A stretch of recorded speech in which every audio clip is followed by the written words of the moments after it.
Hello friends, welcome to my channel.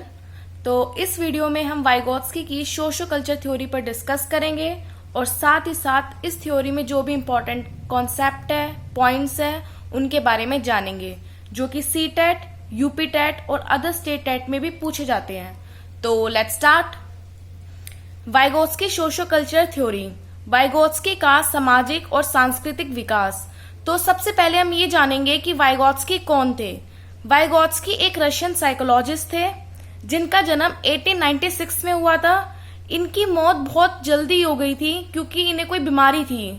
तो इस वजह से इनकी डेथ के बाद जो इनकी इम्पोर्टेंट थ्योरीज थी उन पर उनको काफी ज्यादा एप्रिशिएट किया गया, उन्हें काफी ज्यादा इम्पोर्टेंस दी गई।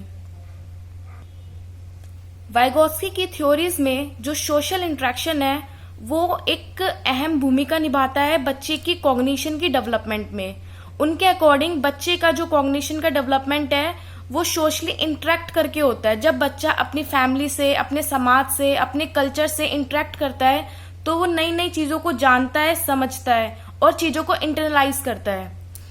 वाइगोत्स्की ने देखा कि उनके 2 बच्चे थे तो वो बच्चे उनके साथ उनके घर के जो घरेलू कामकाज थे उसमें हेल्प कराते थे।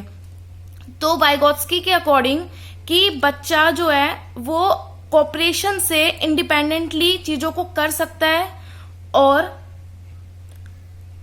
अपने समाज में इंटरेक्ट करके चीजों को सीख सकता है। अब वाइगोत्स्की की जो ये सोशो कल्चर थ्योरी थी इसमें 3 इंपॉर्टेंट पॉइंट्स है जो डेवलपमेंट के लिए इंपॉर्टेंट है: सोशल इंटरेक्शन, कल्चर और लैंग्वेज। सोशल इंटरेक्शन में वही कि बच्चा जो होता है वो सोशली इंटरेक्ट करता है, चाहे अपनी फैमिली से हो, चाहे अपने नेबर से हो, चाहे पेरेंट्स से हो, चाहे टीचर से हो, चाहे अपने पीयर ग्रुप से हो। जैसे जैसे वो इंटरेक्ट करता है वैसे वैसे वो चीजों को सीखता है। Second, culture. कल्चर के अकॉर्डिंग कि बच्चा जो है, जो सोसाइटी के नॉर्म्स होते हैं, जो वैल्यूज होते हैं वो देखता है और उन चीजों को देख के उनको अपने अंदर इंटरनलाइज करता है, उन चीजों को सीख लेता है, ग्रहण कर लेता है। तो जैसे जैसे वो अपने सोसाइटी में इंटरेक्ट करता है, उनके कल्चर को देखता है तो वैसे वैसे वो उन चीजों को सीख लेता है और अपने अंदर उन चीजों को इंटरनलाइज कर लेता है। उनका थर्ड जो इम्पोर्टेंट पॉइंट है वो है लैंग्वेज, कि बच्चा लैंग्वेज के थ्रू अपनी जो भावनाएं हैं उनको दूसरों के सामने व्यक्त करता है और जो दूसरों की भावनाओं को समझता है। तो उसमें लैंग्वेज का बहुत बड़ा रोल होता है कि बच्चा अगर कोई भी इंटरेक्ट करेगा, अपनी बातों को बोलेगा तो उसको बोलने के लिए लैंग्वेज का सहारा लेना पड़ेगा और उसको किसी की बात को समझने के लिए भी लैंग्वेज की जरूरत होगी। तो ये 3 इंपॉर्टेंट टर्म्स है जो इस थ्योरी पर बेस्ड है, जिसके अकॉर्डिंग बच्चे का कॉग्निशन डेवलपमेंट होता है। अब वाइगोत्स्की ने लैंग्वेज में 3 तरह की स्पीच की बात करी है। First, social speech, private speech और silent inner speech. Social speech में उन्होंने एक्सटर्नल कम्युनिकेशन की बात की गई है कि बच्चा जो होता है अपने भारी वातावरण में बात करना सीख जाता है, दूसरों से अपनी बातों को व्यक्त करना और उनकी बातों को समझना भी सीख जाता है। और ये किस एज में होता है? जब वो 2 साल में होता है। तो 2 वर्ष की अवस्था में बच्चा सोशल स्पीच आ जाती है उसके अंदर। Second, private speech. ये बहुत इंपॉर्टेंट है। वाइगोत्स्की ने इसके ऊपर बहुत ज्यादा इंपॉर्टेंट क्वेश्चंस आए हुए हैं सी टेट में भी, यूपी टेट में भी। तो जब बच्चा 3 वर्ष का होता है तो उसके अंदर एक इंटरनल कम्युनिकेशन होती है। जैसे प्याजे ने ईगोसेंट्रिक की बात करी है कि बच्चा मन मन में बड़बड़ाता है और अपने आप को गाइड करता है, एक तरह से ईगोसेंट्रिक होता है। तो उसी तरह से वाइगोत्स्की ने उसे प्राइवेट स्पीच का नाम दिया है कि इसमें बच्चा क्या होता है, अपने एक्शन को एक तरह से गाइड करता है और डायरेक्ट करता है। तो जो बच्चा होता है वो अपने आप एक थोड़ा थोड़ा जैसे बड़बड़ाता है और ये ऑडिबल होता है। जैसे बच्चा खिलौने को अपने पास लेके या गाड़ी से या गुड़िया से उसके साथ बातें करता रहता है, तो उसे प्राइवेट स्पीच का नाम दिया गया है। थर्ड है साइलेंट इनर स्पीच। जब बच्चा 7 वर्ष तक का हो जाता है तो उसके अंदर ये एबिलिटी आ जाती है कि वो बातों को मन ही मन में सोच लेता है कि हाँ, उसके मन में जो चल रहा होता है वो अपने मन ही मन रखता है कि वो बड़बड़ाता नहीं है उस चीज को। तो ये 3 इंपॉर्टेंट स्पीच है जो वाइगोत्स्की ने बोला है लैंग्वेज के अंदर। अब इसके 3 इंपॉर्टेंट टर्म्स हैं, उनके बारे में भी जानेंगे। पहली इंपॉर्टेंट टर्म है जोन ऑफ प्रॉक्सिमल डेवलपमेंट, दूसरी स्कैफोल्डिंग, तीसरी एमकेओ। तो सबसे पहले हम इस डायग्राम को जानेंगे। What I can learn on my own. तो ये जो सबसे बीच वाला सर्कल होता है, इसमें वो एरिया आता है जिसमें बच्चा कोई भी काम खुद से कर सकता है बिना किसी की हेल्प के।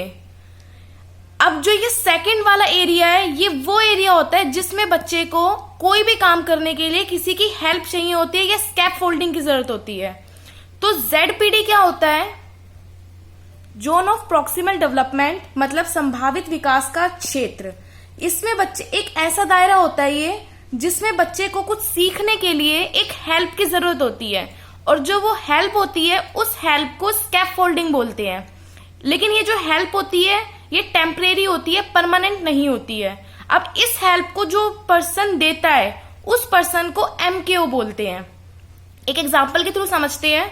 जैसे एक बच्चे को साइकिल चलानी होती है, तो जब उसको वो साइकिल चलाना सीख सकता है, वो एक ऐसे दायरे में है कि वो सीख सकता है, लेकिन उस सीखने के लिए उसको एक हेल्प की जरूरत है। तो चाहे उसके पापा हो या कोई बड़ा भाई बड़ी बहन, अगर उसको सिखा रहे हैं, उसे पीछे से उसकी साइकिल को पकड़ रहे हैं, एक हेल्प दे रहे हैं, तो उस हेल्प वो 1 दिन 2 दिन 3 दिन, फिर 3-4 दिन के बाद जब वो सीख जाता है तो वो हेल्प देनी बंद कर देते हैं। तो वो स्कैफोल्डिंग होती है, जो उसे हेल्प मिल रही है। और जिस पर्सन से वो हेल्प मिल रही है, चाहे उसके पापा हो, पेरेंट्स हो, या उसका भाई हो, बहन हो, कोई पीयर ग्रुप में से कोई उसका फ्रेंड हो, तो वो जो वो हेल्प दे रहा है उसको MKO बोलते हैं। MKO वो पर्सन होता है जिसको उस पर्सन से ज्यादा नॉलेज है। अब इसमें MKO के बारे में ये कि MKO कौन है? मोर नॉलेजेबल अदर्स, वो व्यक्ति जिसकी अंडरस्टैंडिंग उससे ज्यादा हो और उसकी एबिलिटी उससे हायर हो। और स्कैफोल्डिंग क्या होती है? एक तरह से ये टेम्परेरी सपोर्ट होता है कि जो बच्चों को मिलता है, और कुछ टाइम बाद जो लर्नर होता है वो किसी भी चीज को, किसी टास्क को जब इंडिपेंडेंटली परफॉर्म करना स्टार्ट कर देता है, तो जो उसको वो साथ होता है, जो एक सपोर्ट मिल रहा होता है, वो उसे मिलना बंद हो जाता है। लेकिन स्कैफोल्डिंग की जो टर्म है ये सबसे पहले वुड ने लाई थी। ये स्कैफोल्डिंग की टर्म वाइगोत्स्की नहीं लाए थे। उन्होंने एक सपोर्ट, एक तरह की हेल्प की बात करी थी, लेकिन स्कैफोल्डिंग जो वर्ड है वो वुड द्वारा लाया गया है।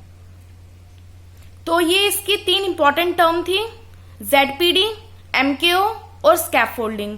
अब इन्हीं इंपॉर्टेंट टर्म से रिलेटेड हम कुछ क्वेश्चंस करते हैं। फर्स्ट क्वेश्चन है, out of the factors given below language development is significantly affected by. अब इन चारों में से ऐसा कौन सा फैक्टर है जो लैंग्वेज डेवलपमेंट पे सबसे ज्यादा इफेक्ट मार्क डालता है? तो मीडिया, बुक, अडल्ट इंटरेक्शन या प्लेइंग विथ पीयर्स। इसका आंसर होगा अडल्ट इंटरेक्शन। अब समझते हैं क्यों।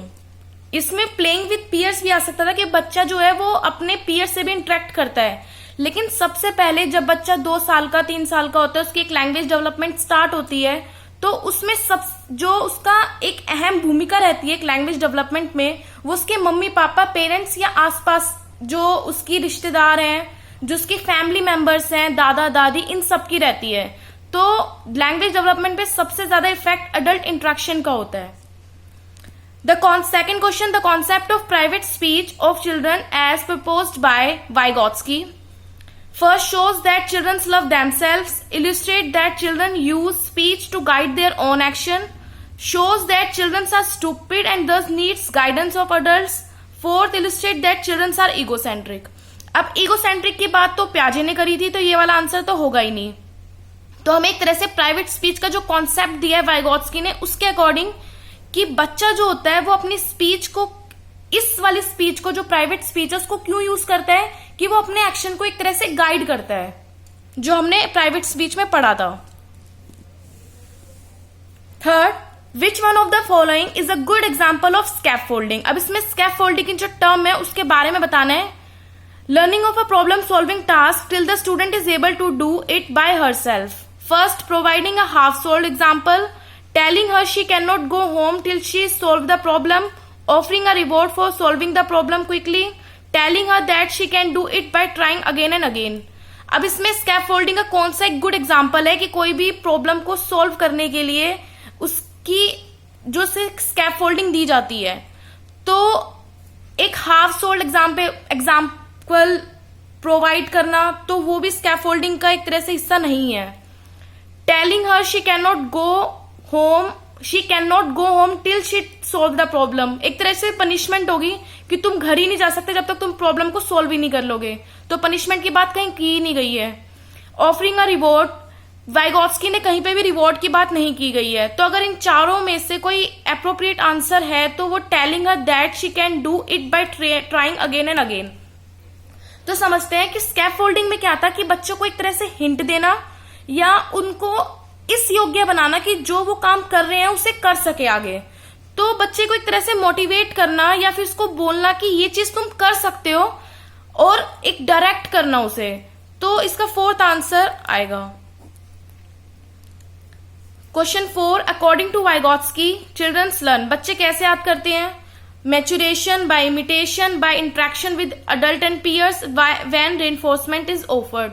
तो वाइगोत्स्की ने अपनी पूरी थ्योरी में ही जो फोकस किया है वो इंटरेक्शन पर किया है कि बच्चा जैसे जैसे इंटरेक्ट करता है, अपनी बातों को दूसरों तक पहुंचाता है, दूसरों की बातों को समझता है, तो उसका जो डेवलपमेंट है वो उसी के अकॉर्डिंग होता है, उसके कॉग्निशन का डेवलपमेंट। तो इसका थर्ड आंसर आएगा। तो आज हमने इस वीडियो में वाइगोत्स्की से रिलेटेड कुछ इंपॉर्टेंट पॉइंट और कुछ इंपॉर्टेंट जो भी कॉन्सेप्ट थे उनके बारे में डिस्कस किया है और उन कॉन्सेप्ट से रिलेटेड जो कुछ क्वेश्चंस थे उनके बारे में जाना है। नेक्स्ट वीडियो में हम प्याजे और वाइगोत्स्की में जो डिफरेंस है, इनकी थ्योरी में जो डिफरेंस है, क्योंकि दोनों कंस्ट्रक्टिविस्ट है लेकिन फिर भी इन दोनों में काफी डिफरेंस है, तो इन दोनों के बारे में जानेंगे कि इन दोनों में क्या क्या डिफरेंस है, जो डिफरेंस के ऊपर क्वेश्चंस पूछे जाते हैं, और इन दोनों थ्योरी की एजुकेशनल इम्प्लीकेशन क्या है, क्योंकि हर थ्योरीज की एजुकेशन में उसका क्या रोल है वो बहुत इंपॉर्टेंट होता है। तो अगर आपको ये वीडियो अच्छी लगी हो तो प्लीज लाइक, शेयर और सब्सक्राइब जरूर कीजिए। Bye bye, take care, keep learning.